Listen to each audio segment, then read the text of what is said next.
આપણે ત્યાર પછી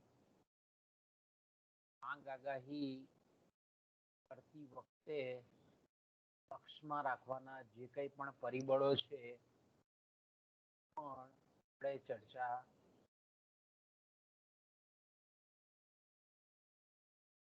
પીરિયડ ટૂંકા ગાળાની માંગ આગાહી, લાંબા ગાળાની જે માંગ આગાહી છે એ બંને વચ્ચેનો તફાવત, મધ્યમ ગાળાની માંગ આગાહી, એના ઉદ્દેશો, ટૂંકા ગાળાની, મધ્યમ ગાળાની અને લાંબા ગાળાની જે માંગ આગાહી છે એના ઉદ્દેશોની પણ આપણે ચર્ચા કરી ગયા. તો ત્યાર પછી મેં કીધું તેમ કે ભાઈ સમયના જે ટૂંકા ગાળાની માંગ આગાહી છે એ સંચાલકોને ખાસ કરીને ઉત્પાદનની નીતિ નક્કી કરવા માટે, વેચાણ અંગેની નીતિ કરવા માટે, સામાન કે યંત્રોના ભાગ કેટલા પ્રમાણમાં કરવો એ વિશેની માહિતી આપવા માટે આપણે એમ કહીએ કે સમયના ટૂંકા ગાળાની માંગ. એ જ રીતે સંચાલકોએ જો ટૂંકા ગાળામાં કિંમત અંગેના ફેરફાર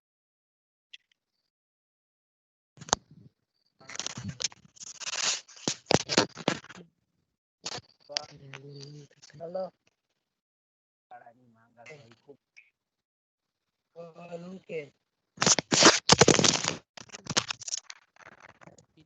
ગાળામાં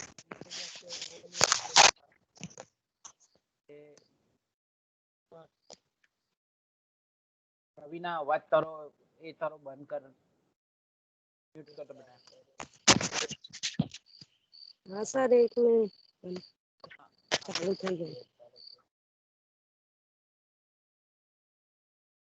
તો આપણે જાણીએ છીએ તે પ્રમાણે કે પેઢીના સંચાલકોએ જ્યારે પણ નાણાંની આવશ્યકતા હોય સમયના ગાળામાં, એ નાણાકીય જોગવાઈ કેવી રીતે કરવી એનો અંદાજો પણ સમયના ટૂંકા ગાળાની માંગ આગાહી પરથી પડે છે સંચાલકોને. ત્યાર પછી આપણે જોયું મધ્યમ ગાળાની માંગ આગાહી. મધ્યમ ગાળાની જે માંગ આગાહી છે ખાસ કરીને જે કંઈ પણ ખર્ચાઓ છે એની અંદર સ્થિર ખર્ચ કે અસ્થિર ખર્ચ અંગે તો એનું એક અંદાજપત્ર જાળવવા, નક્કી કરવા માટે મધ્યમ ગાળાની માંગ આગાહી ખૂબ ઉપયોગી પુરવાર થાય છે. પછી આપણે એ પણ જોઈ ગયેલા તે પ્રમાણે કે એના જે સ્ટેક હોલ્ડરો છે કંપનીની અંદર, જે લોકોએ મૂડી ભંડોળ કર્યું છે, કેટલા ટકા પ્રમાણે ડિવિડન્ડ આપવું, ડિવિડન્ડનો દર નક્કી કરવાનું પણ મધ્યમ ગાળાની માંગ આગાહી પર પેઢીના સંચાલકોને અંદાજ આવે છે. ત્યાર પછી આપણે જોયું તે પ્રમાણે કે સારા ભંડોળ માટે કેટલો ઘસારાનો દર રાખવો,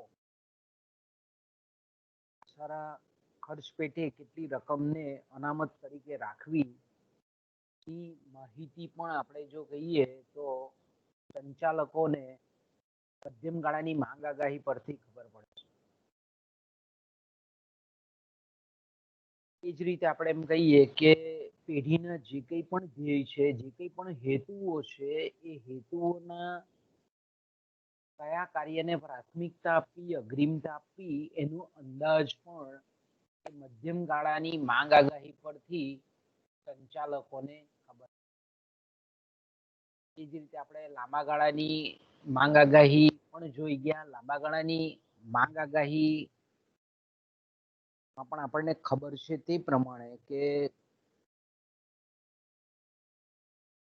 ભવિષ્યમાં જે કંઈ પણ વધારાની ઉત્પાદન શક્તિની આવશ્યકતા પેઢીના સંચાલકો માટે હોય, પેઢી માટે જરૂરી હોય, તો એ માટેનું ખાસ કરીને કેટલા પ્રમાણમાં મૂડીરોકાણ કરવું પડશે, કેટલી રકમનું મૂડીરોકાણ કરવું પડશે અને એનો ચોક્કસ કેટલા સમયગાળાની અંદર નક્કી કરવું પડશે, આ બધાનો તાગ એ લાંબા ગાળાની માંગ આગાહી પરથી જ ખબર પડે.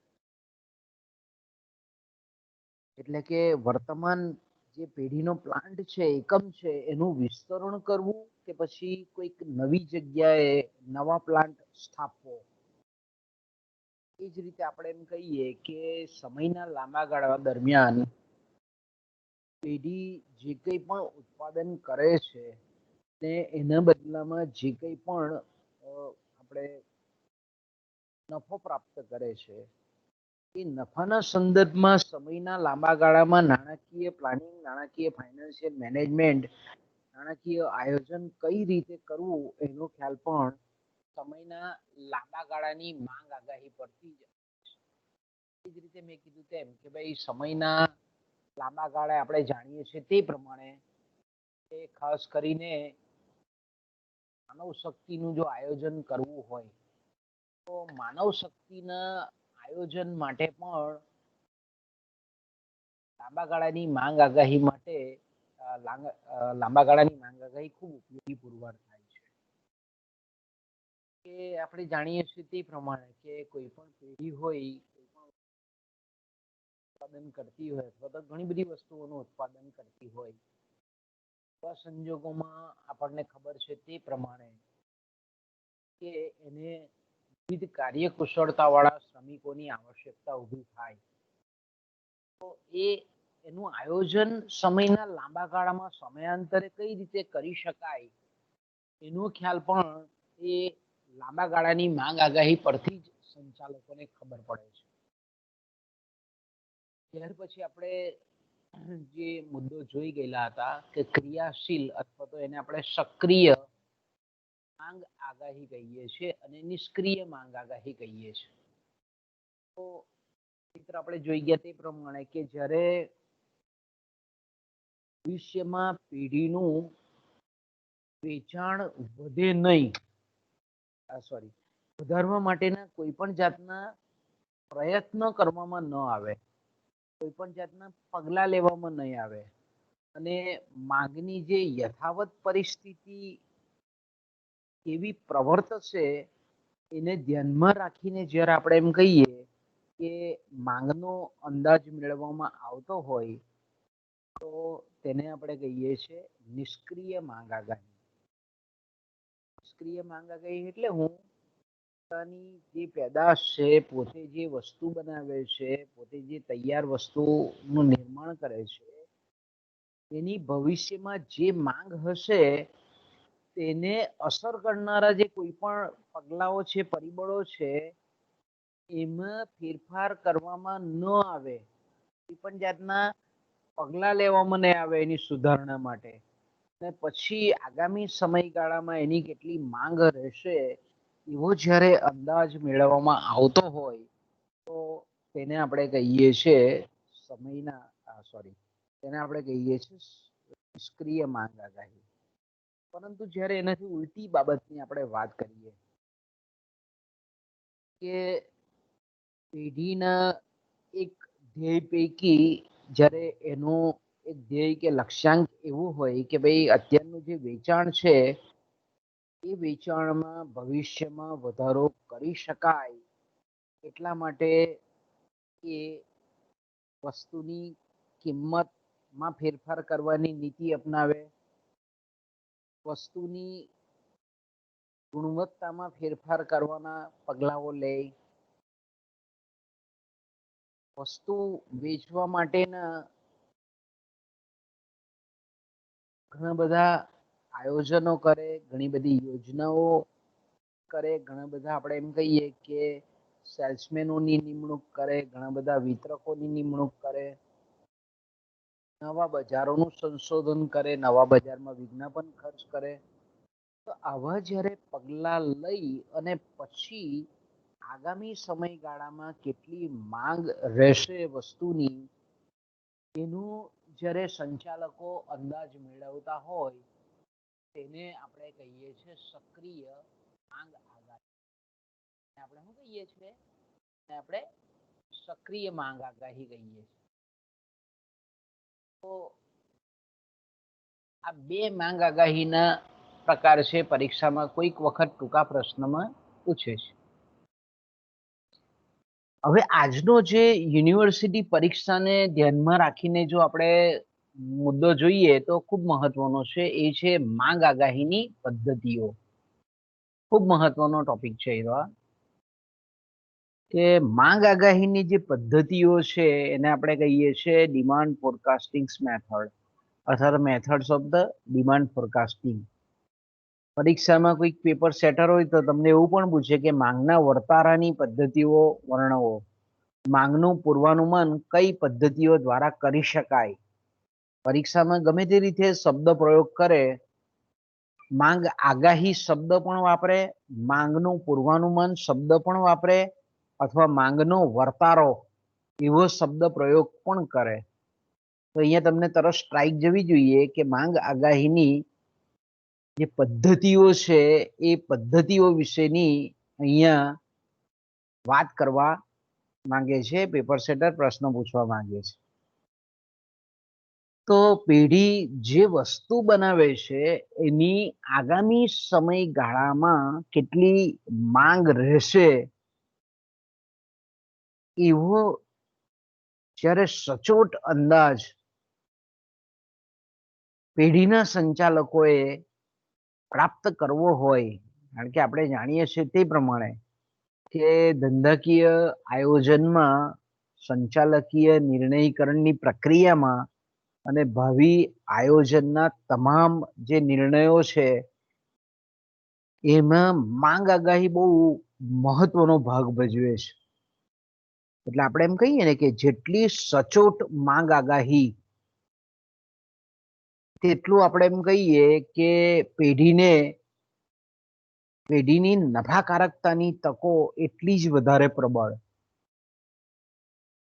સચોટ માંગ આગાહી એટલે આપણે લાસ્ટ પીરિયડોમાં જોઈ ગયા કે ભાઈ ધારો કે કોઈક સંચાલક એવું કે ભાઈ હું આગામી 2 મહિનામાં હું એક્સ નામની વસ્તુના 2000 એકમોનું વેચાણ કરીશ. સંચાલક શું કે હું એક્સ નામની વસ્તુના આગામી 2 મહિનામાં 2000 એકમોનું વેચાણ કરીશ. અને 2 મહિના પસાર થઈ જાય, વાસ્તવિક મહિના, 2 મહિના પહેલાનું પૂર્વાનુમાન છે, 2 મહિના પહેલાની માંગ આગાહી એને કરેલી છે. તો આપણે એમ કહી શકીએ કે માંગ આગાહી એને 2000 એકમની કરી, 2 મહિનાનો સમયગાળો પસાર થઈ ગયો અને પછી એને બધું કેલ્ક્યુલેશન ગણતરી કરી જોઈ, એની જે હિસાબી નોંધો છે તે તપાસી જોઈ કે ભાઈ આપણે એકચ્યુઅલી આ છેલ્લા 2 મહિનામાં કેટલા એકમોનું વેચાણ કર્યું. અને સંચાલક જ્યારે આવી આંકડાકીય માહિતીની ગણતરી કરતો હોય ને એ ગણતરીના અંતે એને એવું લાગ્યું કે ભાઈ આપણે 1995 એકમનું વેચાણ કર્યું. ઓકે, એને માંગનો અંદાજ કેટલો માંડેલો હતો કે ભાઈ 2000 એકમોનો માંડેલો હતો, પણ 1995 એકમનું સેલિંગ થઈ ગયું. તો આપણે એમ કહી શકીએ કે આની જે માંગ આગાહી છે તે સચોટ માંગ આગાહી કહેવાય. પણ જો આપણે એમ કહીએ કે 2000 એકમોની માંગ આગાહી કરેલી હોય પણ વાસ્તવમાં એનું વેચાણ ખાલી 1000 એકમોનું હોય તો આ માંગ આગાહી ખોટી માંગ આગાહી છે એમ આપણે કહેવાય. અને સંચાલક જ્યારે માંગ આગાહીને ધ્યાનમાં રાખીને, માંગના વર્તારાને ધ્યાનમાં રાખીને જ્યારે નિર્ણયો લેતો હોય તો તેવા સંજોગોમાં ખોટી માંગ આગાહી હોય તો પેઢીને નુકસાન જાય છે, પેઢીને ખોટ જાય. અને જો આવું વારંવાર જો રિપીટેશન થાય સંચાલક દ્વારા તો આપણે એમ કહી શકીએ કે પેઢીને બંધ કરવાનો સમય આવી જાય, ખોટ જાય એટલી બધી. એટલે આપણે એમ કહીએ ને કે સચોટ માંગ આગાહી, કે ભાઈ સારામાં સારી ને સાચામાં સાચી માંગ આગાહી કરી શકાય એના માટેની આધારભૂત જે માંગ આગાહીની પદ્ધતિઓ છે એમાંથી પદ્ધતિની પસંદગી કરવાનું કામ બહુ જ આપણે એમ કહીએ કે ખૂબ ખૂબ અગત્યનું છે. આમ છતાં પણ આપણે એમ કહીએ કે માંગ આગાહીનો 100% જેને આપણે સચોટ અંદાજ કહીએ છીએ એ 100% સચોટ અંદાજ આપતી પદ્ધતિઓ આપણને કોઈ વિશ્વાસ કે ગેરંટી આપતી પદ્ધતિ નથી, ખાતરી આપતી નથી. એવી એક પણ પદ્ધતિ નથી કે ભાઈ સચોટ એ આપણને માહિતી આપે કે ભાઈ આગામી તમારું સેલ, તમારી પેઢીનું સેલ સંચાલક જે આગાહી કરતો હોય જે પદ્ધતિના આધારે એ પદ્ધતિ ક્યારે પણ આપણને એવું કોઈ તારણ આપણી સમક્ષ નથી રજૂ કરતું, સંચાલક સમક્ષ નથી રજૂ કરતું કે ભાઈ આટલા જ એકમોનું વેચાણ થશે. છતાં પણ આપણે ઘણી વખત આપણે જોઈએ છીએ તે પ્રમાણે ઘણી વખત આપણને બજારમાં જે કંઈ પણ આંકડાકીય માહિતી છે એ આંકડાકીય માહિતી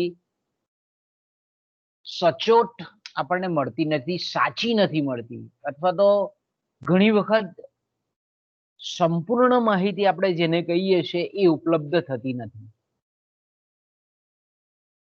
ઘણી વખત આપણે એમ કહીએ કે આવી માહિતી પ્રાપ્તિનો જે અભાવ છે, ઉપલબ્ધતાનો અભાવ છે, એને લીધે જે ઓછી જેને આપણે સાયન્ટિફિક અથવા તો આધારભૂત પદ્ધતિ કહીએ છીએ એનો સંચાલકોએ ઉપયોગ કરવાની ફરજ પડે છે.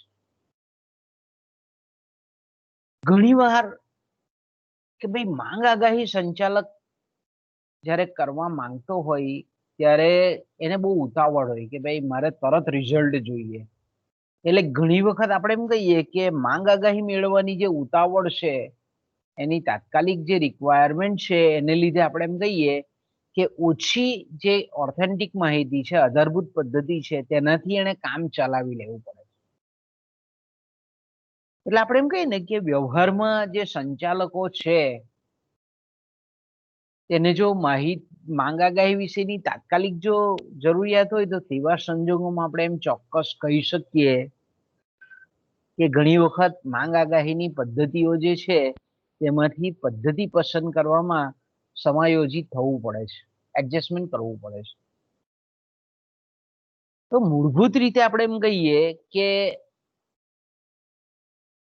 જે માંગ આગાહી કરવાની જે પદ્ધતિઓ છે બેઝિકલી જેને આપણે પાયાના જે બે પ્રકારો કહીએ છીએ એમાં પહેલો જે પ્રકાર છે એ છે કન્ઝ્યુમર્સ ઇન્ટરવ્યુ, એને આપણે કહીએ છીએ ગ્રાહકોની મુલાકાત દ્વારા કે નિષ્ણાંતોના અભિપ્રાય દ્વારા ગ્રાહકોના ખરીદીના ઈરાદા અંગેની માહિતી મેળવવાની પદ્ધતિ, જેને આપણે કહીએ છીએ મોજણી પદ્ધતિ, જેને આપણે કહીએ છીએ સર્વેક્ષણ પદ્ધતિ, જેને આપણે કહીએ છીએ સર્વે મેથડ.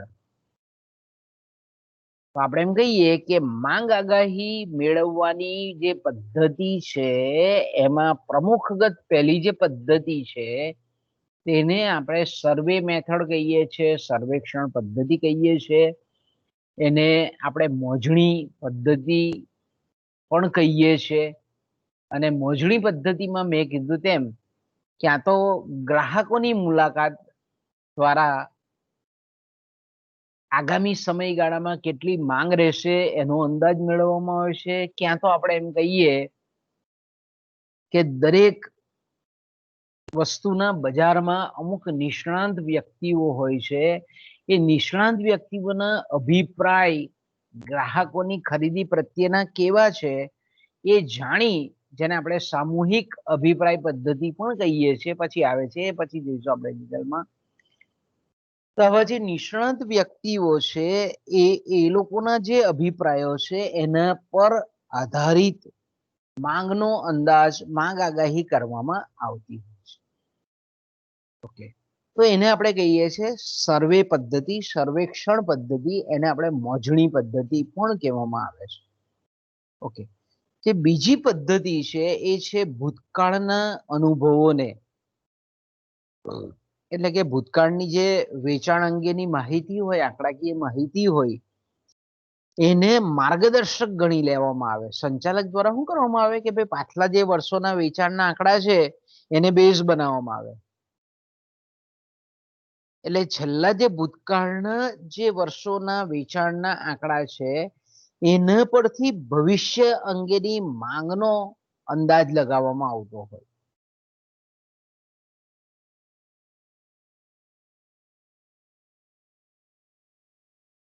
એટલે આપણે એમ કહી શકીએ કે ભૂતકાળના જે વલણો છે વેચાણ અંગેના એની ભવિષ્ય પર કેવી, એના પરથી ભવિષ્ય અંગેની આગાહી કરવાની જે પદ્ધતિ છે તેને આપણે આંકડા શાસ્ત્રીય પદ્ધતિ કહીએ છીએ. એને આંકડાકીય પદ્ધતિ પણ કહેવામાં આવે છે. એને આપણે ઇંગ્લિશમાં કહીએ સ્ટેટિસ્ટિકલ મેથડ.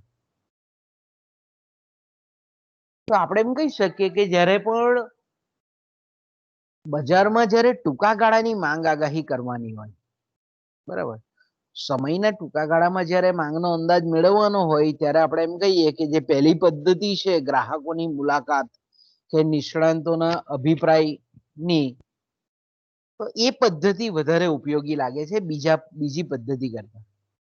પણ જ્યારે લાંબા ગાળાની આગાહી કરવાની હોય, સમયના 15 વર્ષ, 20 વર્ષ, 10 વર્ષ, 8 વર્ષ, 9 વર્ષ,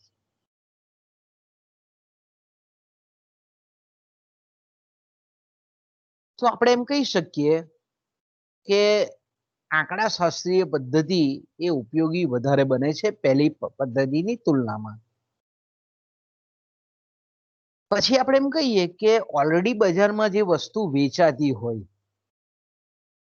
એ વસ્તુ જે વેચાતી હોય એની જ્યારે માંગ આગાહી કરવાની હોય ત્યારે બંને પદ્ધતિનો ઉપયોગ કરી શકાય. મોજણી પદ્ધતિનો પણ ઉપયોગ કરી શકાય અને આંકડાકીય પદ્ધતિઓનો પણ ઉપયોગ કરી શકાય. પ્રવર્તમાન તરીકે ટીવી અત્યારે વેચાય છે, સાયકલ વેચાય છે, સ્કૂટર વેચાય છે, મોટર બાઇક વેચાય છે, મોટર કાર વેચાય છે, સાબુ વેચાય છે, ચોકલેટ વેચાય છે. તો આવી જે આપણે એમ કહીએ કે ચાલુ જે વસ્તુઓ છે ઓલરેડી પ્રવર્તમાન બજારમાં ઓલરેડી એનું વેચાણ થાય છે, એવી ચાલુ વસ્તુ, પ્રવર્તમાન વસ્તુનો જો માંગનો અંદાજ મેળવવો હોય પેઢીએ, તો બંને પદ્ધતિ, સર્વે પદ્ધતિ અને આંકડાકીય પદ્ધતિ બંનેનો ઉપયોગ કરી શકાય છે.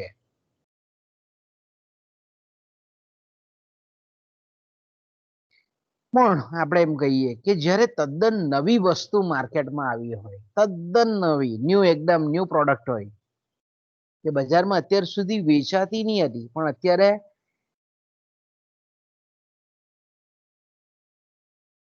નવા જ પ્રકારની પ્રોડક્ટ, નવી પેદાશ બજારમાં આવી, તો આપણે એમ કહીએ કે જ્યારે આવી તદ્દન નવી વસ્તુ હોય ત્યારે બીજી પદ્ધતિ કામમાં નથી લાગતી. ત્યારે પહેલી પદ્ધતિ જે છે ગ્રાહકોની મુલાકાત પદ્ધતિ એ જ કામમાં લાગે છે.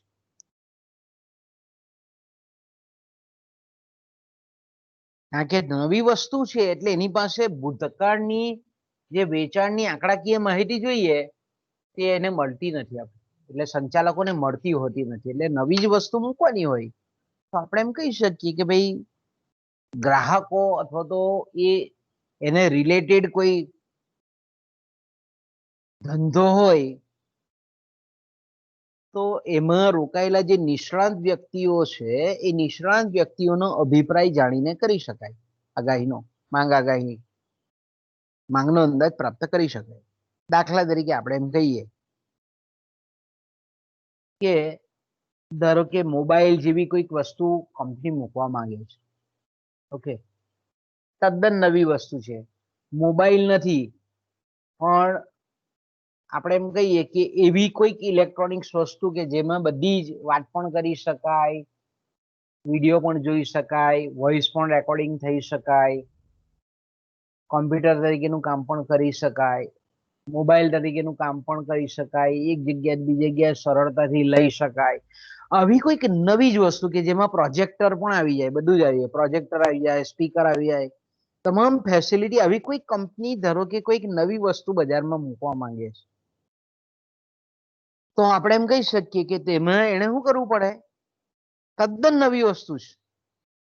તો મોબાઈલ ઉદ્યોગમાં રોકાયેલા જે નિષ્ણાંત વ્યક્તિઓ છે, ધંધાદારીઓ છે, સેલ્સમેનો છે, એને કારણ કે વર્ષોથી મોબાઈલનું વેચાણ કરતા હોય, ઇલેક્ટ્રોનિક્સ ઉપકરણોનું વેચાણ કરતા હોય, તો તેને પૂછવામાં આવે કે ભાઈ આપણે આ પ્રોડક્ટ બજારમાં મૂકીએ છીએ, કેવું લાગે, ગ્રાહકોનો રિસ્પોન્સ કેવો રહેશે?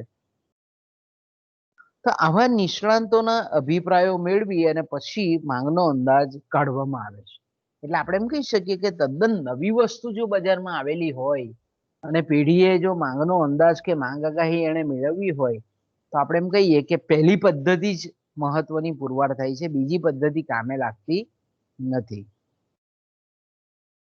બીજું આપણે એમ કહીએ કે ટૂંકમાં આપણે એવું જો કહેવું હોય તો એવું કહી શકીએ કે જ્યારે પણ સંચાલકીય નિર્ણયકરણની પ્રક્રિયા કરવાની હોય સંચાલકોએ, તો માંગ આગાહી, કારણ કે સમગ્ર જે નિર્ણયની કરણની પ્રક્રિયા છે એ નિર્ણયો ત્યારે જ લે કે જ્યારે એની સમક્ષ માંગનો પ્રોપર અંદાજ હોય. માંગની આગાહી એની પાસે જો હોય તો જ આપણે એમ કહીએ કે નિર્ણયકરણની પ્રક્રિયા યોગ્ય રીતે કરી શકે. તો આપણે એમ કહીએ કે આવી જે વ્યાપારી નિર્ણયો લેવાની, ધંધાકીય નિર્ણયો લેવાની માટે આપણે એમ કહીએ કે માંગ આગાહી બહુ મહત્વની પુરવાર થાય છે. એટલે માંગ આગાહી મહત્વની છે, એટલે માંગ આગાહી કરવા માટેની જે પદ્ધતિઓ છે એમાંથી સંચાલક શ્રેષ્ઠતમ પદ્ધતિની પસંદગી કરવી જોઈએ.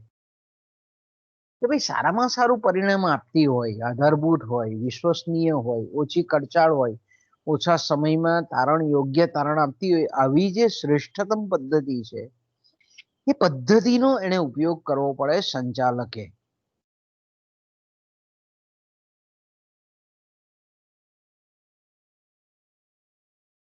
આમ છતાં બી આપણે એમ કહી શકીએ કે કઈ પદ્ધતિનો માંગ આગાહી કરવામાં ઉપયોગ કરવો તેનો આધાર આંકડાકીય માહિતી બજારમાંથી કેટલી પ્રાપ્ત થાય છે, કેટલી ઝડપથી એની આગાહી કરવાની છે,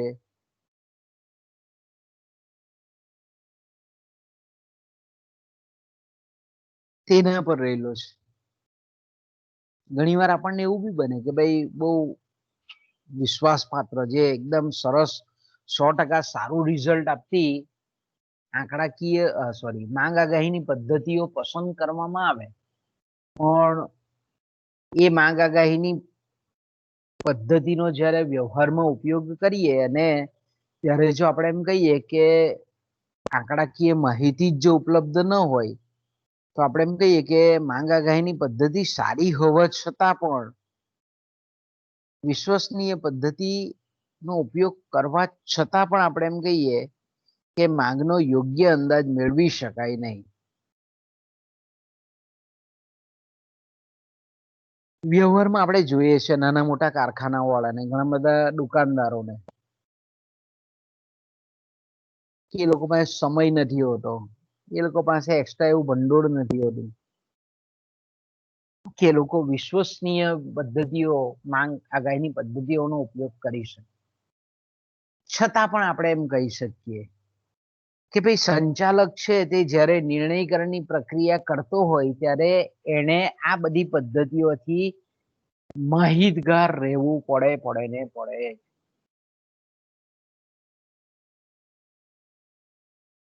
તો આપણે એમ કહીએ કે મેં કીધું તે પ્રમાણે કે માંગ આગાહીની પ્રમુખ 2 પદ્ધતિઓ છે. એમાં પહેલી પદ્ધતિઓને આપણે કહીએ છીએ, પહેલી પદ્ધતિને મોજણી પદ્ધતિ કહીએ છીએ, સર્વેક્ષણ પદ્ધતિ કહીએ છીએ, સર્વે પદ્ધતિ કહીએ છીએ. આ સર્વે જે પદ્ધતિ છે એના પાછા 4 પેટા પ્રકારો પડે છે. એટલે મૂળ 2 પ્રકારો પડે છે, એના પાછા એકના બીજી જે પદ્ધતિ છે તેના 3 પેટા પ્રકારો પડે છે.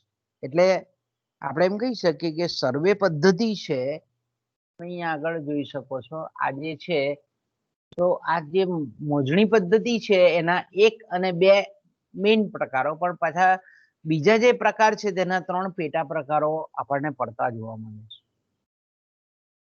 તો ઇન શોર્ટ આપણે કહીએ કે સર્વેક્ષણ અથવા તો જેને આપણે મોજણી પદ્ધતિ કહીએ છીએ એના 4 સ્વરૂપો છે બેઝિકલી. એમાં પહેલી જે આપણે એમ કહીએ કે મોજણી પદ્ધતિ છે એમાં નિષ્ણાંતોના અભિપ્રાય દ્વારા સર્વેક્ષણ પદ્ધતિ અથવા તો નિષ્ણાંતોના અભિપ્રાય દ્વારા મોજણી પદ્ધતિ. બીજી જે પદ્ધતિ છે એ છે તમામ ગ્રાહકોના સર્વેક્ષણ ની પદ્ધતિ અથવા તો તમામ ગ્રાહકોની મોજણી પદ્ધતિ, તમામ ગ્રાહકો, અથવા જો આંકડા શાસ્ત્રની ભાષામાં એને આપણે કેવું હોય તો એને આપણે સમષ્ટિ તપાસ કહીએ છીએ. એટલે ગ્રાહક વર્ગ જે આખો સમગ્ર ગ્રાહક વર્ગ છે, એટલે વસ્તુનો વાપરનારા તમામ ગ્રાહકો જે છે એનો કોન્ટેક્ટ કરવામાં આવે અને પછી એના પરથી તારણ કરવામાં આવે કે ભાઈ આગામી સમયગાળામાં પેઢી જે વસ્તુ બનાવે છે એની માંગ આટલા એકમોની રહેશે. બીજી જે આપણે એમ કહીએ કે પેટા પ્રકારમાં છે તે છે નિદર્શ તપાસ અથવા તો એને સેમ્પલ સર્વે કહેવાય, સેમ્પલિંગ મેથડ કહેવાય, અથવા તો એને નિદર્શન સર્વેક્ષણ પદ્ધતિ કહેવામાં આવે છે.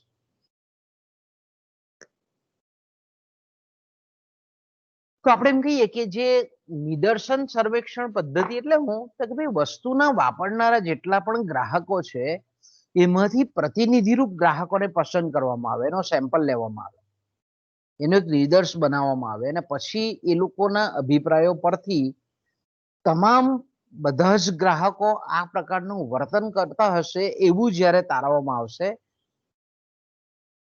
પસંદ કરેલા જે ગ્રાહકો છે એ લોકોની જે પ્રમાણેની વસ્તુની માંગ રહેશે એના પરથી સમગ્ર સમષ્ટિ કે સમગ્ર જે તમામ ગ્રાહકો છે એ પણ આ જ રીતનું વર્તન કરતા હશે એવી જે તારવવાની પદ્ધતિ છે એને આપણે નિદર્શન સર્વેક્ષણ પદ્ધતિ કહીએ છીએ.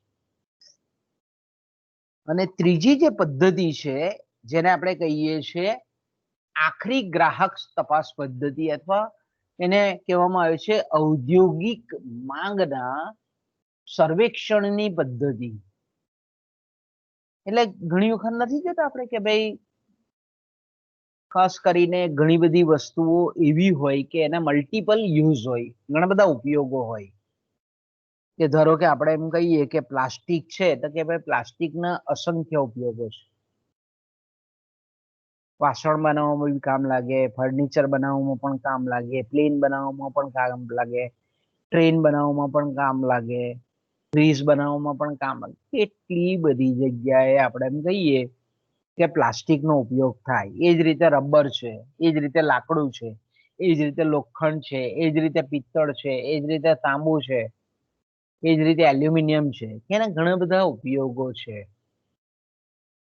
તો આવી જે બહુવિધ ઉપયોગમાં આવતી જે વસ્તુઓ છે એ વસ્તુઓની માંગ ભવિષ્યમાં કેટલી રહેશે, એના જે અંતિમ વપરાશકર્તા જેટલા પણ ગ્રાહકો છે એની આગામી સમયગાળામાં આ વસ્તુની માંગ કેટલી રહેશે એનો જ્યારે અંદાજ મેળવવામાં આવતો હોય તો એને આપણે કહીએ છીએ ઔદ્યોગિક માંગની સર્વેક્ષણની પદ્ધતિ.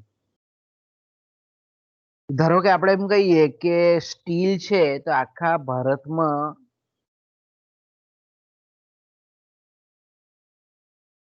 સ્ટીલ છે તે ઘરોમાં પણ વપરાય, ઉદ્યોગોમાં પણ વપરાય, વાહન વ્યવહારના સાધનો બનાવવામાં પણ વપરાય, સ્ટીમરમાં બી વપરાય, યંત્રો બનાવવામાં પણ વપરાય.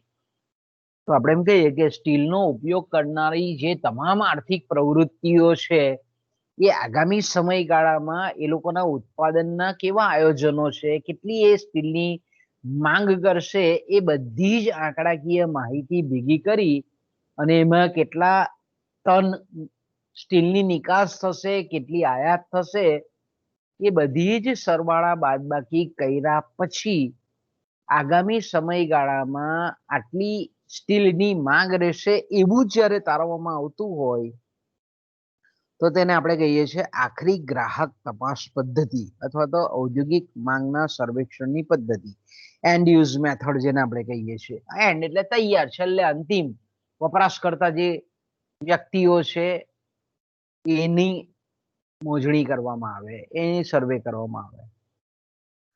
બીજી જે પદ્ધતિ મેઇન જે આપણે કહીએ કે માંગ આગાહીની જે બીજો પ્રકાર છે એ છે આંકડા શાસ્ત્રીય અથવા તો એને આંકડાકીય પદ્ધતિઓ કહેવામાં આવે છે. આંકડા શાસ્ત્રીય અથવા તો આંકડાકીય પદ્ધતિ. તો એમાં પહેલી જે પદ્ધતિ છે તે ટ્રેન મેથડ, વલણ પદ્ધતિ. બીજી જે પદ્ધતિ છે એ છે નિયત સંબંધ પદ્ધતિ, રિગ્રેશન મેથડ ઇન ઇંગ્લિશમાં કહેવામાં આવે છે. આંકડા શાસ્ત્રી એટલે આંકડા શાસ્ત્રનો ઉપયોગ કરી અને પછી તૈયાર કરેલી આ પદ્ધતિઓ છે.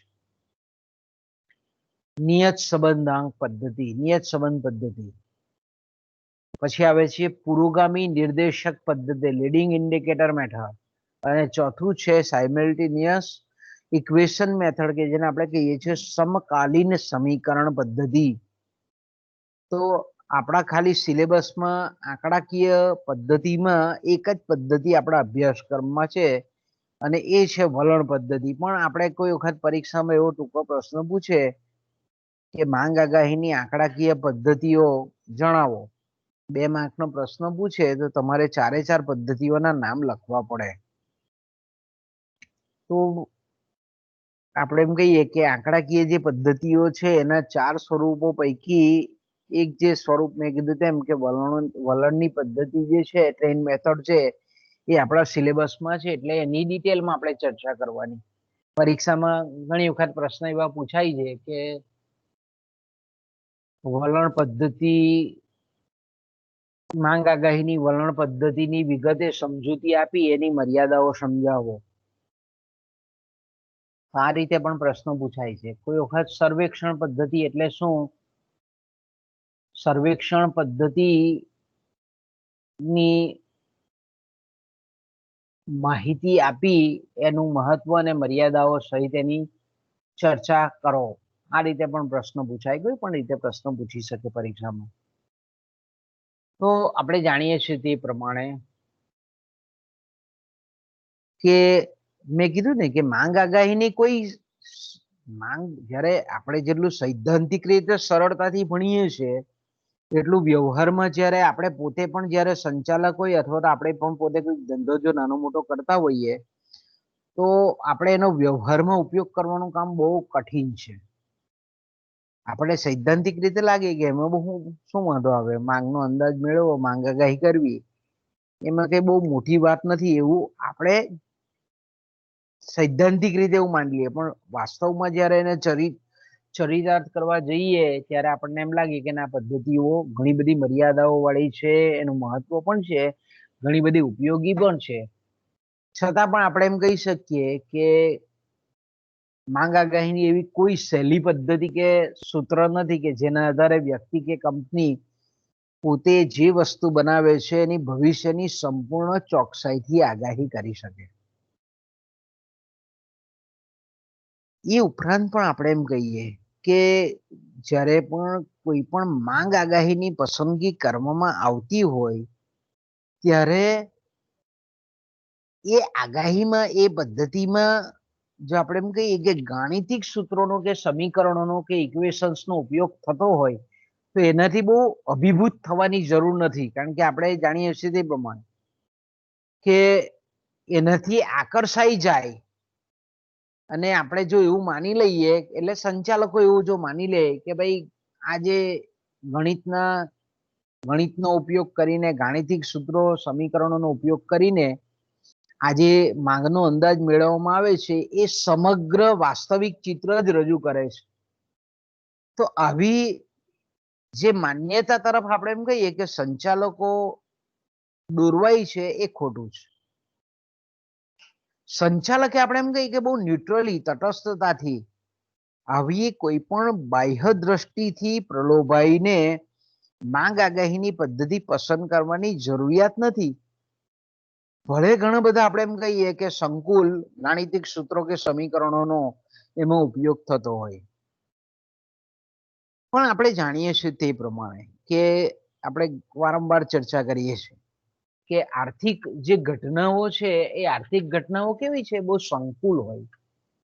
વાસ્તવમાં આપણે એમ કહીએ કે આર્થિક ઘટનાઓ એ બહુ સંકુલ હોય, બહુ કોમ્પ્લેક્સ હોય.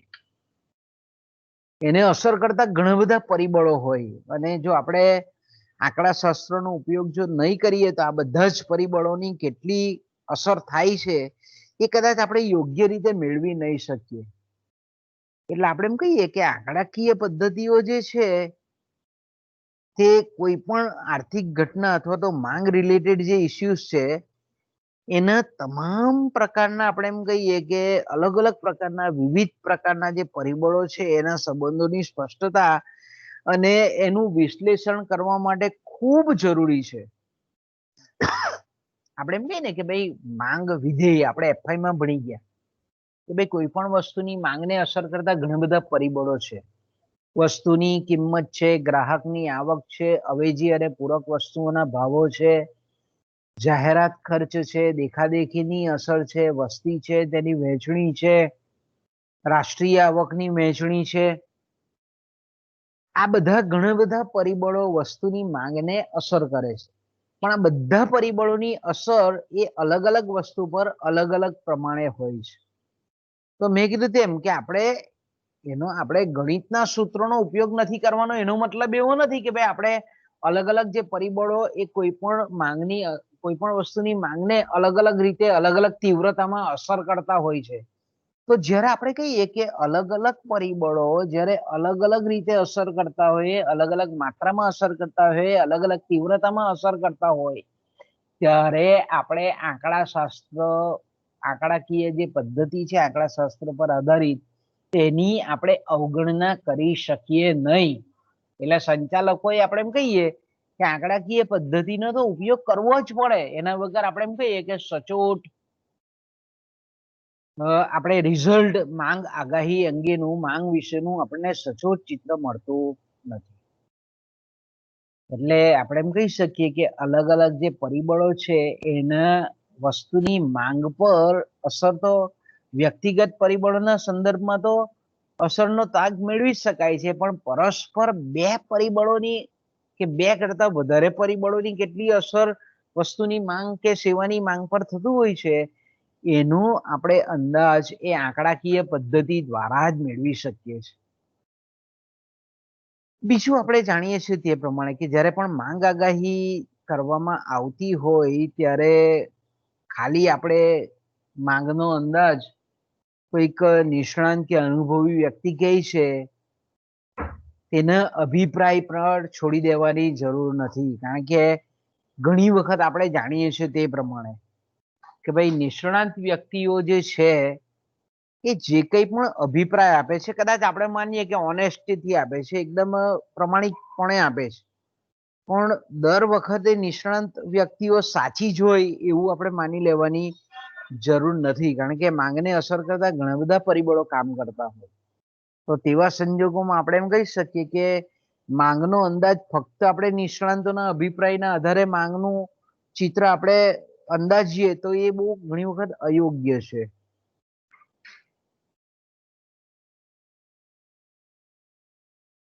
પણ મેં કીધું તેમ કે અભિપ્રાય છે, ગ્રાહકો છે, આંકડાશાસ્ત્રીય પદ્ધતિ છે, આ બધા વચ્ચે એક જાતનો સમન્વય સાધી અને કોઈક બુદ્ધિયુક્ત મધ્યમ માર્ગ એ સંચાલકે અપનાવવો પડે કે ભાઈ એ બધા એંગલથી બધા પરિમાણથી એને તપાસવું પડે કે ભાઈ નિષ્ણાંતો શું કહે છે, સેલ્સમેનો શું કહે છે, ડિસ્ટ્રીબ્યુટરો શું કહે છે, એના વસ્તુના વાપરનારા ગ્રાહકોની કેવી વાતચીત છે, એ લોકોનો કેવો અંદાજ છે, એ બધા જ પરિબળોને ધ્યાનમાં રાખી અર્થતંત્રની આર્થિક સ્થિતિને તપાસી વ્યાપાર ચક્રીય પરિબળોના તપાસ્યા પછી આપણે એમ કહીએ કે આંકડાશાસ્ત્રની પદ્ધતિઓનો પણ એમાં ઉપયોગ કરી અને પછી આપણે એમ કહીએ કે માંગનો અંદાજ એ બાંધવો પડે છે. તો આપણે જે અત્યારે શાબ્દિક ચર્ચા કરી ગયા એને એક આલેખના સ્વરૂપમાં પણ આ રીતે બતાવી શકીએ કે ભાઈ માંગ આગાહીની જે પદ્ધતિઓ છે એ માંગ આગાહીની પદ્ધતિઓમાં પહેલી જે પદ્ધતિ છે સર્વેક્ષણ પદ્ધતિ, મોજણી પદ્ધતિ. જો મિત્રો બરાબર યાદ રાખજો, સર્વેક્ષણ પદ્ધતિ એ જ મોજણી પદ્ધતિ છે, મોજણી પદ્ધતિ એ જ સર્વે પદ્ધતિ છે. પરીક્ષામાં ઘણી વખત કોઈ પણ શબ્દ પ્રયોગ કરે તો ચોપડીમાં છપાયેલું ના હોય એટલે તમને એવું લાગે કે આ કંઈક ઊંધો પ્રશ્ન સિલેબસ બહારનો પૂછાયેલો છે. એટલે હું બરાબર તમને કહું છું એ તમારે બરાબર શબ્દને કંઠસ્થ કરવાના છે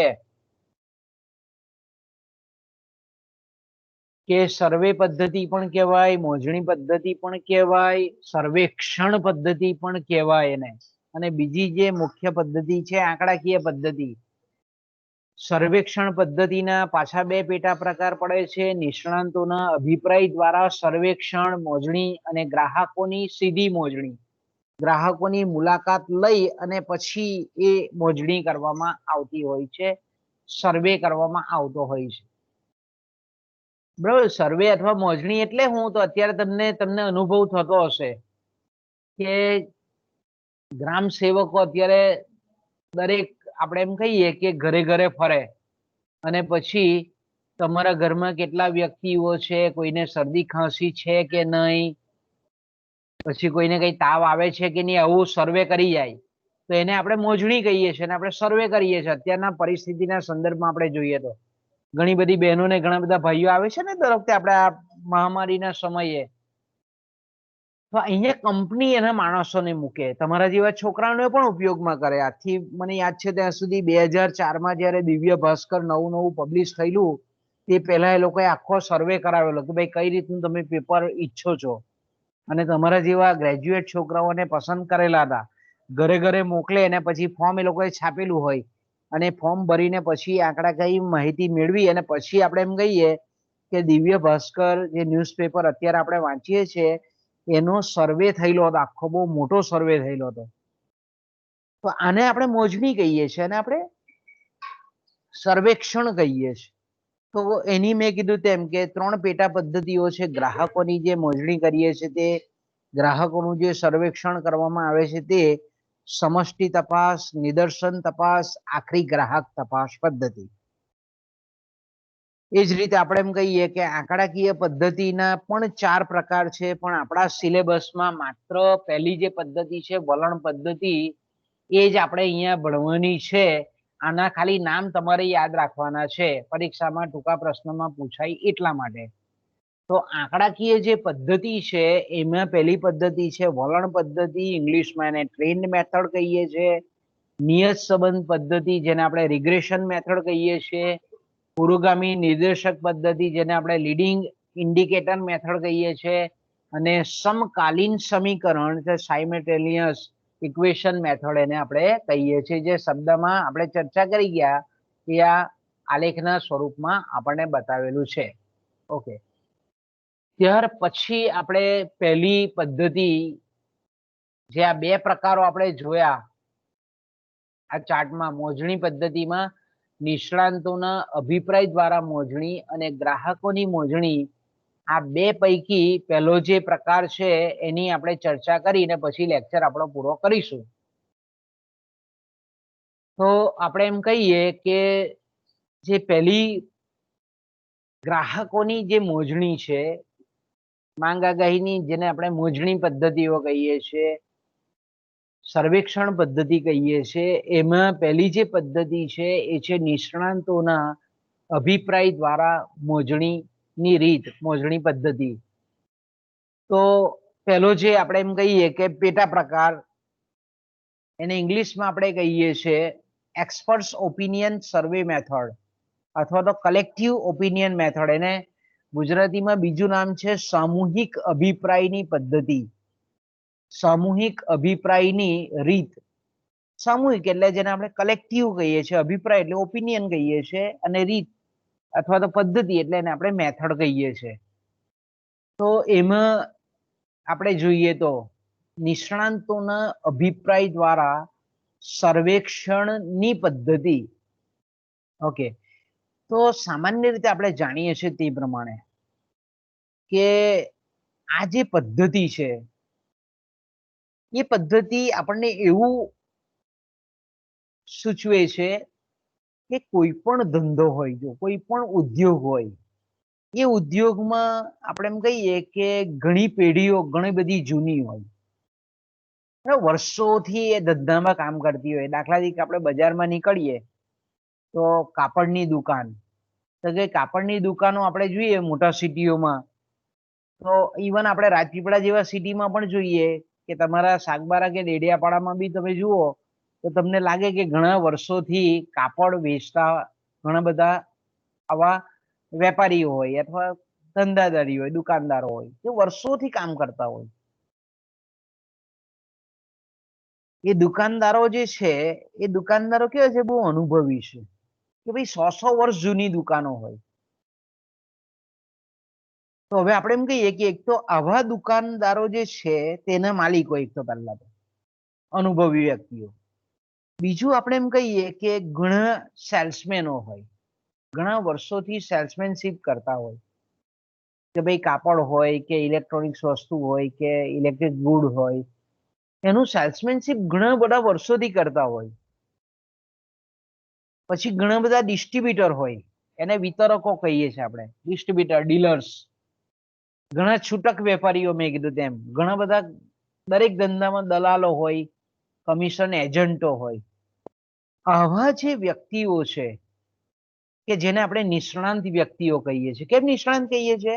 કારણ કે ઘણા બધા સમયથી, ઘણા બધા વર્ષોથી આપણે એમ કહીએ ને કે ભાઈ આ ધંધામાં મેં મારા વાળ ધોળા કરી નાખ્યા. એ વાળ ધોળા કર્યાનો મતલબ શું થાય કે એ વ્યક્તિ જે છે તે ઘણા બધા વર્ષોથી એ ધંધામાં કામ કરતી હોય છે, ઘણા લાંબા સમયથી એના જે ખરીદનાર ગ્રાહક વર્ગ છે તેની સાથે સંકળાયેલી હોય છે. એટલે એ માણસ જોઈ, એ મોઢું જોઈ એટલે ખબર પડી જાય કે આ ગ્રાહક ખરીદનાર છે કે નહીં, એટલો બધો અનુભવ એનો. તો આપણે એમ કહીએ કે આવી જે વ્યક્તિઓ છે, અનુભવી વ્યક્તિઓ છે, નિષ્ણાંત વ્યક્તિ છે, તજજ્ઞ વ્યક્તિ છે, એ લોકો પાસેથી કંપની જે છે, ઉત્પાદક કંપની છે, તે એવું કરે છે, ગ્રાહકોની પસંદગી અને એની ખરીદી અંગેની વલણ કેવું રહેશે આગામી સમયગાળામાં, એ અંગેની માહિતી એકત્ર કરે છે. જો અહીંયા તમારા મગજમાં ક્લિયર કટ થઈ જવું જોઈએ. અહીંયા ઉત્પાદક કંપની જ્યારે પોતે જે વસ્તુનું ઉત્પાદન કરે છે, ધારો કે આપણે એમ કહીએ કે અહીંયા આપણે કાપડ મૂકી દઈએ કે કાપડ બનાવતી રેમંડ કંપની છે, બરાબર, બહુ 100-150 વર્ષ જૂની કંપની છે. રેમંડ કંપની છે, રેમંડનું કાપડ આપણે જોઈએ છે કે 100-150 વર્ષ જૂની કંપની છે. હવે ધારો કે આ કંપની છે કે જે કાપડ બનાવે છે. હવે એને અંદાજો મૂકવો છે કે ભાઈ આગામી 3 મહિનામાં, એટલે અત્યારે દાખલા તરીકે આપણે એમ કહીએ કે ઓક્ટોબર મહિનો આજથી બેઠો, ઓક્ટોબર, નવેમ્બર ને ડિસેમ્બર 3 મહિનામાં રેમંડ કાપડની કેટલી માંગ રહેશે, આવો એને અંદાજ બાંધવો છે, માંગ આગાહી કરવી છે કે ભાઈ એને હવે એવું વિચારે છે કે જેને આપણે વૂલ બેઝ કાપડ કહીએ છીએ, ઊન આધારિત, ઊનનું મિશ્રણ હોય તેવું કાપડ, કે ભાઈ હવે શિયાળો આવવાનો છે તો ડિસેમ્બર સુધી બરાબર ઠંડી કડકડતી પડે, તો 3 મહિનામાં એ રેમંડનું જે ઊન આધારિત જે કાપડ છે એની માંગ કેટલી રહેશે એનો એને અંદાજ બાંધવો છે. ધારો કે તો મેં કીધું તેમ કે કાપડના આવા જે જૂના વેપારીઓ છે, મોટા મોટા હોલસેલરો છે, જથ્થાબંધ વેપારીઓ છે, સેલ્સમેનો છે, નાની દુકાનો છે, દલાલો છે, કમિશન એજન્ટો છે, કે જે વર્ષોથી કાપડના ધંધા સાથે સંકળાયેલી છે, આવા લોકોને એ કંપનીનો માણસ જે સર્વે કરવા આવેલો છે તે એ આવા નિષ્ણાંત વ્યક્તિઓની પાસે બેસે અને બધી માહિતી મેળવે કે કેવું લેશે ભાઈ આગામી આ 2-4 મહિનામાં કેવું બજાર કેવું રહેશે, લોકો રેમંડની કાપડ ખરીદશે કે નહીં, ઓલ ઓવર કેવું કાપડ ખરીદશે તો કેવું ખરીદશે, કેવી અહીંયા ખરીદ શક્તિ ગ્રાહકોની કેવી છે, એ લોકોની પસંદગી કેવી છે, આવી ઘણા બધા પ્રશ્નો એ તૈયાર કરીને આવે મગજમાં કંપનીનો માણસ, અને પછી એ આવી નિષ્ણાત વ્યક્તિઓને ડિસ્કશનમાં પેલું આપણે ટીવીમાં ઇન્ટરવ્યુ લે એવું નહીં, પણ નોર્મલ ભાષામાં, વ્યવહારિક ભાષામાં એની દુકાનમાં બેઠા બેઠા બેઠા બેઠા બેઠા બેઠા એ આખો નિચોડ મેળવે કે ભાઈ કેવું લાગે છે આ 2-3 મહિનામાં જે ગ્રાહકો છે તે કાપડની ખરીદી કરશે કે નહીં, કેવું લાગે છે, બજારનું વલણ કેવું લાગે છે, બજારમાં તેજી રહેશે કે મંદી રહેશે, લોકો કાપડની ખરીદી કરશે કે નહીં, દિવાળી બરાબર ઉજવશે કે નહીં, ઠંડીમાં બરાબર નવા કપડા સીવડાવશે કે નહીં, આવું બધું એ અંદાજ પ્રાપ્ત કરે છે. આવી વ્યક્તિઓને પૂછે અને આવી વ્યક્તિઓના અભિપ્રાયો એ કેવા હોય છે, કારણ કે વર્ષોથી એ ગ્રાહકોના ટચમાં હોય એટલે એને ખબર પડી જાય કે ભાઈ અત્યારે હવે 2-3 મહિનામાં કદાચ મંદી બી રહે, એટલે આ બધી આવું નોટિંગ કરતો જાય. આજે તો આપણે જોઈએ છે કે આજે તો લેપટોપ બી છે, મોબાઈલ પણ છે, એટલે ઘણી વખત એ સાયલન્ટલી રેકોર્ડ બી કરતો હોય જે કંપનીનો સર્વે કરવા આવેલો વ્યક્તિ.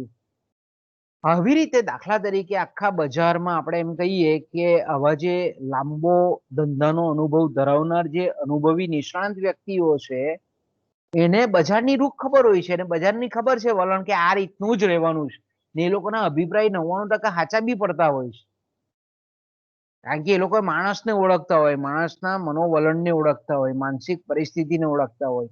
એટલે આપણે એમ કહીએ કે આવી જે નિષ્ણાંતોના અભિપ્રાય દ્વારા માંગનો અંદાજ મેળવવામાં આવે છે. એટલા માટે એને આપણે કહીએ છીએ હવે ઘણા બધા નિષ્ણાંતો છે એટલે સામૂહિક અભિપ્રાયો ગ્રાહકોના પ્રત્યેના ખરીદી પ્રત્યેના નિષ્ણાંતો દ્વારા અપાયેલા જે સામૂહિક અભિપ્રાયો છે એના આધારે માંગનો અંદાજ મેળવવામાં આવે છે. એટલા માટે જ આ પદ્ધતિને આપણે કહીએ છીએ નિષ્ણાંતોના અભિપ્રાય દ્વારા ગ્રાહકોના સર્વેક્ષણની પદ્ધતિ. આ લોકો જે માહિતી ભેગી કરી લાવે બજારમાંથી, મેં કીધું તેમ કે કંપનીના આવા માણસો તમારા જેવા છોકરાઓ ઇકોનોમિક્સ સાથે BA MA MBA થયેલા હોય તે લોકોને કંપની નોકરીએ રાખે ને પછી એ લોકોને બજારમાં મોકલે કે ભાઈ તમે એક કામ કરો, આ સર્વે કરી આવો કેવું છે બજારમાં, માર્કેટ કેવો છે, લોકો શું કહે છે, અનુભવી આટલી આટલી આટલી તમને લિસ્ટ આપી દે ને પછી તમારે બજારમાં જવાનું, એડ્રેસ સાથેનું લિસ્ટ હોય એટલે આપણને ખબર પડી જાય કે ભાઈ આટલી આટલી જગ્યાએ જઈ અને આવા જે વ્યક્તિ છે એ લોકોની સમય અનુકૂળતા પ્રમાણે જઈ ને ટાઈમ પીરિયડ લઈને પછી એની સાથે આ રીતની નિષ્ણાંતો સાથે મુલાકાત ગોઠવવાની. હવે આ જે માહિતી જે કંપની અલગ અલગ એક વ્યક્તિ નહીં રોકે, ઘણા બધા વ્યક્તિને આવા ઘણા બધા સિટીઓમાં ઘણા બધા આવા જગ્યાના જે અનુભવી વ્યક્તિઓ છે એ લોકોના ઇન્ટરવ્યુ માટે માણસોને રોકતા હોય અને એ જે માહિતી ભેગી કરે એ કંપનીના જે હાયર કક્ષાના જે ઓફિસરો છે અને જે તે પ્રોડક્શન વિભાગના કે આપણે એમ કહીએ કે પરચેસ વિભાગના જે ડિપાર્ટમેન્ટલ હેડ હોય, વિભાગીય વડા હોય, એની આ બધી આંકડાકીય માહિતી બરાબર ચકાસે કે ભાઈ કેવો ઓલ ઓવર કેવો છે, તાગ કેવો છે. આપણે એમ કહીએ ને કે કંપનીઓ જે છે તે કઈ એમને જ ઉત્પાદન ચાલુ કરી દે એવું નહીં, બધો એક્ઝેક્ટલી આપણે એમ કહીએ કે બધા એંગલથી એ લોકો સર્વે કરે અને પછી આપણે એમ કહીએ કે ઉત્પાદનનું માળખું એ ગોઠવે. એટલે આપણે એમ કહીએ કે રેમંડ કંપની છે તો રેમંડ કંપનીના જે ઉચ્ચ અધિકારીઓ છે તે બરાબર આ જે તમારા જેવા છોકરાઓ જે એને રોકેલા હોય તે જે આંકડાકીય માહિતી લાવે બજારમાંથી, નિષ્ણાંતોના અભિપ્રાયની માહિતી લાવે, એનું આ લોકો મીટિંગ ગોઠવી સંચાલકો સમક્ષ એ લોકો બધા ડિસ્કશન કરે, બહુ ઝીણવટથી ચકાસે કે કેવું ભાઈ રહેશે, આપણે નવી પ્રોડક્ટ મૂકવી છે અથવા આપણી જૂની પ્રોડક્ટ છે એમાં કેટલું ઉત્પાદન વધારવું છે કે ઘટાડવું છે, એ માંગના અંદાજ એટલે કે જેને આપણે સૈદ્ધાંતિક ભાષામાં કહીએ છીએ માંગ આગાહી, એના પરથી પછી ડિસાઈડ થાય.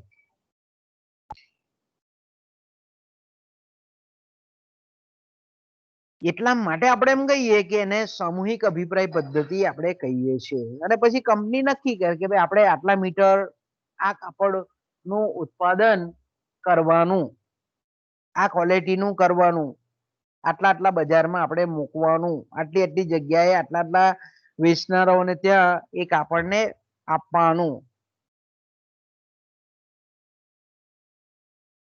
હવે મેં કીધું તેમ કે આવી જે રેમંડ છે, રિલાયન્સ છે, ટાટા છે, આવી જે કંપનીઓ છે એ શું કરે છે ઘણી વખત આ તો આપણે નિષ્ણાંત વ્યક્તિઓ જોઈ, અનુભવી વ્યક્તિ જોઈ, પણ આખા દેશમાં ઘણી બધી એવી સંસ્થાઓ પણ કામ કરતી હોય જે આંકડાકીય માહિતી એકત્ર કરતી હોય, બરાબર. તો ઘણી આવી જે મોટી કંપની છે એ કંપની શું કરે છે, આવી જે રિસર્ચ ઇન્સ્ટિટ્યુશન હોય એ રિસર્ચ ઇન્સ્ટિટ્યુશન પાસે જઈ અને કોન્ટેક્ટ કરે.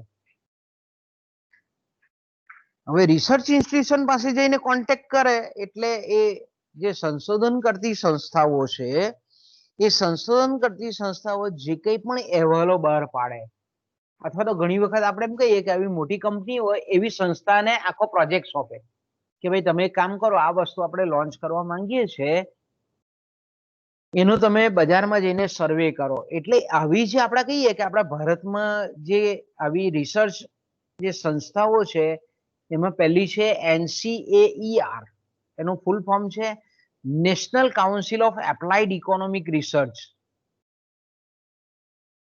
એ જ રીતે National Bureau of Economic Research NBER અને ઇન્ડિયન ઇન્સ્ટિટ્યૂટ ઓફ મેનેજમેન્ટ આપણા અમદાવાદમાં છે, કલકત્તામાં આપણે રૂડકીમાં છે, બોમ્બેમાં છે IIM. ઘણી બધી જગ્યાએ આપણે એમ કહીએ કે IIM Indian Institute of management ની આવી જે સંસ્થાઓ છે કે જે ઘણી બધી ગ્રાહકોની, વ્યક્તિઓની આંકડાકીય માહિતી, આવા પ્રોજેક્ટો, આવી સર્વે એ સતત હાથ ધરતી હોય છે. એ જ રીતે મુંબઈની છે TIFR, ટાટા કંપનીની છે, આખી ઇકોનોમિક રિસર્ચ કરતી સંસ્થા છે. તો આપણે એમ કહીએ કે આવી જે નિષ્ણાંત સંસ્થાઓ છે એની પણ સેવા લેવામાં આવે છે. ઓકે, હવે ટૂંકમાં આપણે એમ કહીએ કે આ પદ્ધતિમાં મેં કીધું તેમ કે દરેક વસ્તુના બજારમાં આવા જે નિષ્ણાંત વ્યક્તિઓ, જાણકારો, બરાબર, ઘણા આપણે ખેતી ક્ષેત્રમાં પણ જોઈએ છે, ભલે ભણેલા નહીં હોય પણ ખેડૂતોને ખબર રહેશે કે ભાઈ આ વખતે કઠોળના ભાવ આટલા રહેશે, આ વખતે મગફળીના ભાવ આટલા રહેશે, આ વખતે શાકભાજીના ભાવ આટલા રહેશે. ઇવન આપણે એમ કહીએ કે ખેડૂતોને બી ખબર હોય અને એ પ્રમાણે એ લોકો પાક તૈયાર કરતા હોય અથવા તો વાવણી કરતા હોય. હવે આપણે એમ કહીએ ને ઘરના આપણા જે ખેડૂત ખેતી કરતા હોય તો આવા નિષ્ણાંત અનુભવી માણસો વર્ષોથી ખેતી સાથે સંકળાયેલા હોય, એને અંદાજ આવી જાય કે આ વસ્તુ આ વખતે કરીએ તો એને લીધે આટલો આપણને ફાયદો થાય. તો એક વર્ષોથી સંકળાયેલા હોય એટલે એને ખબર હોય, કારણ કે બજારમાં એ શાકભાજી બજારમાં કે અનાજના બજારમાં કાયમ વેચવા માટે જતા હોય વર્ષોથી, એટલે ખબર હોય કે ભાઈ હવે આવતા વર્ષે આ રીતે આ વખત આગામી સમયગાળામાં અનાજના ભાવ આટલા રહેશે, કઠોળના ભાવ આટલા રહેશે, સિંગતેલના ભાવ આટલા રહેશે, શાકભાજીના. આપણે એમ કહીએ કે આવું ધંધામાં પણ છે. તો મેં કીધું તેમ કે આવો જે અનુભવ છે ધંધાનો, એનો ઉપયોગ કંપનીઓ માંગ આગાહી કરવા માટે કરવામાં આવે છે. હવે ઘણી વખત આપણે જોઈએ છે, વ્યવહારમાં જોઈએ છે કે ધારો કે 100 અનુભવી વ્યક્તિ છે, ધારો કે 100 વ્યક્તિના નિષ્ણાંત અનુભવી વ્યક્તિના ઇન્ટરવ્યુ લીધા, મુલાકાતો લીધી, અને પછી આપણે એમ કહીએ કે 100 વ્યક્તિઓના અનુભવો જે છે તો તેમાં આપણે એમ કહીએ કે 80 નિષ્ણાંત વ્યક્તિઓ એવું કીધું કે આગામી સમયગાળામાં બજારમાં તેજી રહેશે અને ગ્રાહકો કાપડની માંગ વધારશે. ધારો કે આપણે રેમન્ડ કંપનીનું ઉદાહરણ ચાલુ રાખીએ. જો 80 અનુભવી વ્યક્તિઓ, દાખલા તરીકે 100 વ્યક્તિઓ, જે 100 નિષ્ણાંત વ્યક્તિઓ છે કાપડ ઉદ્યોગમાં રોકાયેલી, એનો કંપનીએ ઇન્ટરવ્યુ લીધો, એના અભિપ્રાયો લીધા, એના અભિપ્રાયોની નોંધ લીધી, એનું વર્ગીકરણ કર્યું, એનું વિશ્લેષણ કર્યું, અને પછી પેઢી એમાં એવું જોવા મળ્યું કે 80 જણાનો એપ્રોચ એવો છે, 80 નિષ્ણાંત વ્યક્તિઓ એવી છે કે એવું કહેશે કે બજારમાં આગામી સમયગાળામાં તેજી રહેશે, કાપડની માંગ વધશે, કાપડનું ઉત્પાદન કરો, વાંધો નહીં, વેચાઈ જશે. અને 20 એવા હતા, 20 નિષ્ણાંત એવા હતા કે ભાઈ માર્કેટ ઠીક રહેશે, બહુ ફેર પડવાનો, અત્યારની યથાવત પરિસ્થિતિ રહેશે, એવું અથવા તો મંદી હશે એવું ધારો કે 20 જણાએ કીધું, તો સરેરાશ નિષ્ણાંતોના અભિપ્રાય કેવા છે?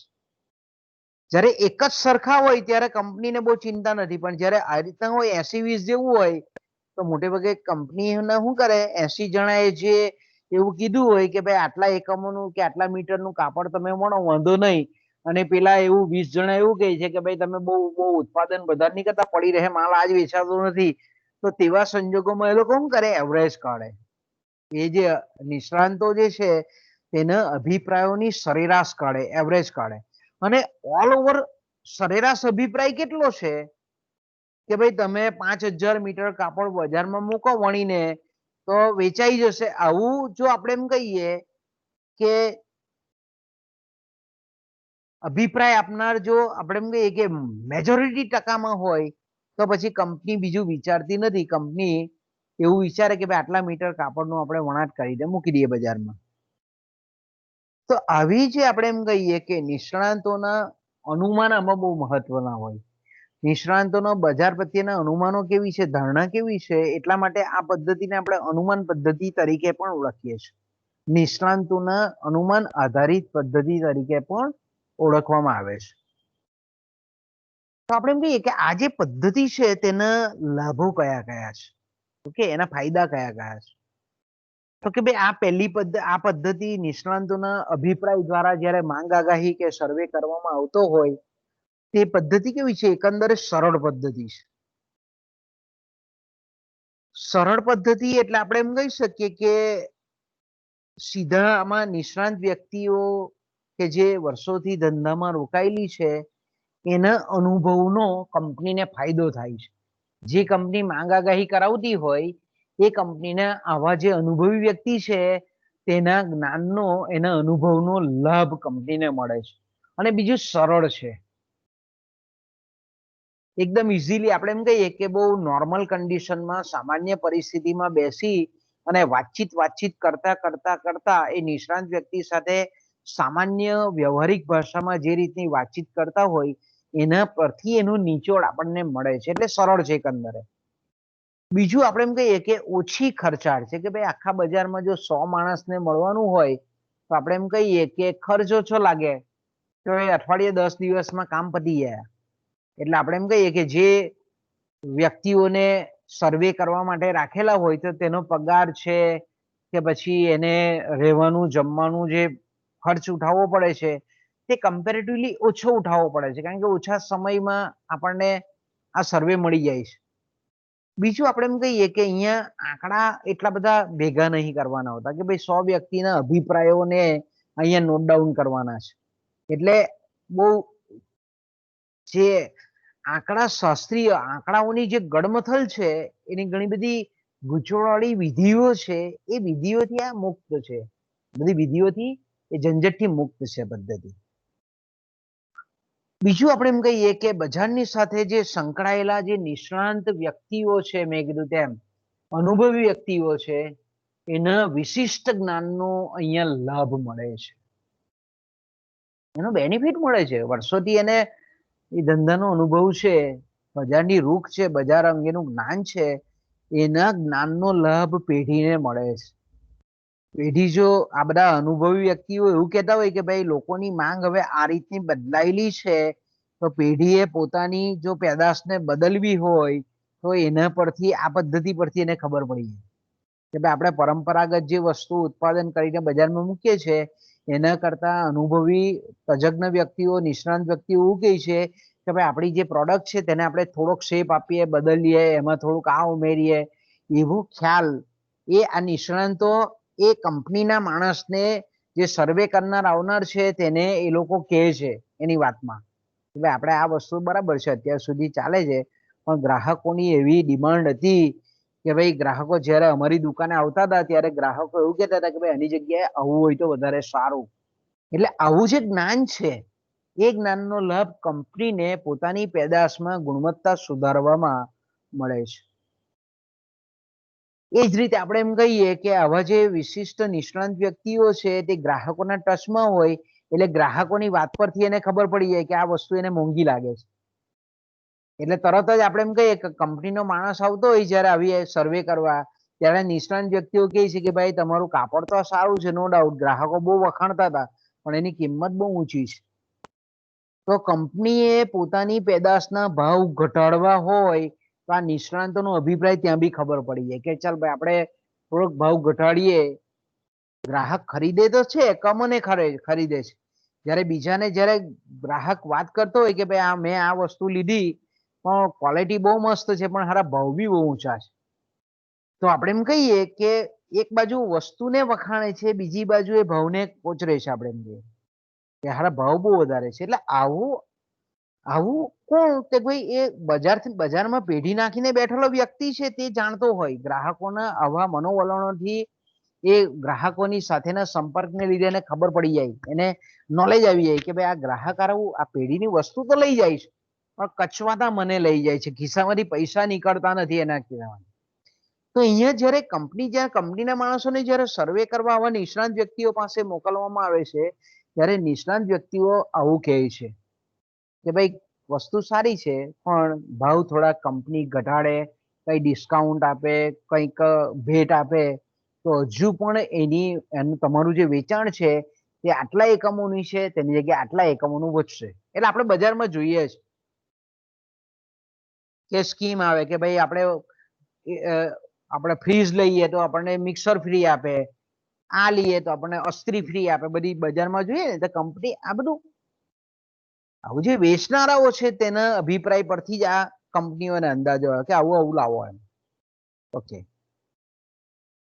બીજું આપણે એમ કહીએ કે જે વ્યક્તિઓ પાસે આ પદ્ધતિ એવી છે કે ભાઈ જેની પાસેથી આપણે એક્સપેક્ટેશન રાખીએ કે ભાઈ આની પાસેથી આ માહિતી મળે એવું છે, તો એવી વ્યક્તિઓની પાસેથી આપણે એમ કહીએ કે માંગ આગાહીની જવાબદારી સોંપી શકાય છે. આ પણ ફાયદો છે. બીજું આપણે એમ કહીએ કે આ જે નિષ્ણાંતોના અભિપ્રાય દ્વારા જે સર્વેક્ષણ પદ્ધતિ છે એમાં ઘણી પેઢીઓ એવી હોય છે, કંપની એવી છે કે અલગ અલગ વસ્તુઓનું નિર્માણ કરતી, અલગ અલગ વસ્તુ બનાવતી હોય છે, અલગ અલગ બજારમાં એ વેચાણ કરતી હોય છે. એ જે વસ્તુઓ બનાવતી હોય એના ઉપયોગ બી અલગ અલગ હોય. તો આપણે એમ કહીએ કે આ પદ્ધતિ દ્વારા આપણે એમ કહીએ કે નિષ્ણાંતોના જે અભિપ્રાય છે એના દ્વારા દરેક પેદાશનો અંદાજ મેળવી શકાય. કે ભાઈ દાખલા તરીકે આપણે એમ કહીએ કે રિલાયન્સ ડિજિટલ છે, તો રિલાયન્સ ડિજિટલમાં કોમ્પ્યુટર પણ મળે, વોશિંગ મશીન પણ મળે, ઓવન પણ મળે, બધી જ વસ્તુ આપણે એમ કહીએ કે બજારમાં મળતી હોય એક જ કંપનીમાં. આપણે એમ કહીએ કે આ જે અનુભવી વ્યક્તિઓ છે તે અલગ અલગ પેદાશો, અલગ અલગ એના જે આપણે એમ કહીએ કે અલગ અલગ પેદાશોની અલગ અલગ માંગ કેટલી રહેશે, અલગ અલગ પેદાશના જે ઉપયોગિતા છે, ઉપયોગ કરનાર વર્ગ કેટલો છે, એનું ઇઝીલી અભિપ્રાયોના આધારે વર્ગીકરણ કરી શકાય છે. એટલે આપણે એમ કહીએ કે પેઢી જ્યારે મલ્ટિપલ પ્રોડક્ટનું ઉત્પાદન કરતી હોય ત્યારે દરેક પેદાશ વિશેનો માંગનો અંદાજ મેળવી શકાય. બીજું મેં કીધું તેમ કે આ પદ્ધતિનો મોટામાં મોટો લાભ એ છે કે આમાં સર્વે માટે કંપનીએ વધારે પડતો ખર્ચ ઉઠાવવો પડતો નથી. કે ભાઈ 100 માણસને મળવાનું છે તો દાખલા તરીકે 1000 રૂપિયાના રોજવાળી 2-4 વ્યક્તિઓ તમારા જેવા છોકરાઓ BA થયેલા હોય, MA થયેલા હોય, MCOM થયેલા હોય એવા છોકરાઓને નોકરીએ રાખી કે ભાઈ તમારે 10 દિવસ સર્વે કરવાનો છે, તમને 5000 કે 2000 રૂપિયા આપી દેવામાં આવશે, તો આપણે એમ કહીએ કે આના માટે ખર્ચ બી ઓછો લાગવો પડે. બીજું મેં કીધું તેમ કે નિષ્ણાંત વ્યક્તિઓ ઓછી હોય, લાખોની સંખ્યામાં હોતી નથી, એટલે આપણે એમ કહીએ કે સંખ્યાકીય મોજણીઓ પણ ખૂબ ઓછી હોય છે. તો આ પદ્ધતિના એના લાભ છે. તો મિત્રો અહીંયાથી આપણે અટકીએ, તમે પણ કંટાળ્યા છો. હવે આપણે કાલે રજા છે બરાબર, પરમ દિવસે ભેગા થઈ આપણે. Hello sir. હા બોલ બેટા બોલ, સંદીપ બોલ. આ સર ટાઈમ ટેબલ આવ્યું છે એક્સટર્નલ નું છે? ઓય એમાં તો સારું કન્ફ્યુઝિંગ થાય એવું છે, કારણ કે રેગ્યુલર વાપરે છે લોકો. પણ કદાચ આઈ થિંક કોલેજમાં તમે તપાસ કરો ને, આમ તો એટીકેટી નું હોવું જોઈએ, 5મા સેમની જે એટીકેટી હોય ને કારણ કે તમારે તો હજુ તો એડમિશન નહીં ચાલે, બધી કોલેજોમાં એડમિશન પ્રોસિજર ચાલે છે. હા તો સર બહુ જ કન્ફ્યુઝન છે આમાં, બહુ બધા પૂછે છે કે એનું છે આ. એટલે એ તમારે છે ને કોલેજમાં અથવા તો સાહેબને ફોન કરો ને, શું કહે સાહેબ. Okay sir. કારણ કે હું માનું ત્યાં સુધી છે ને આ કદાચ તો આનું હોવું જોઈએ. બરાબર.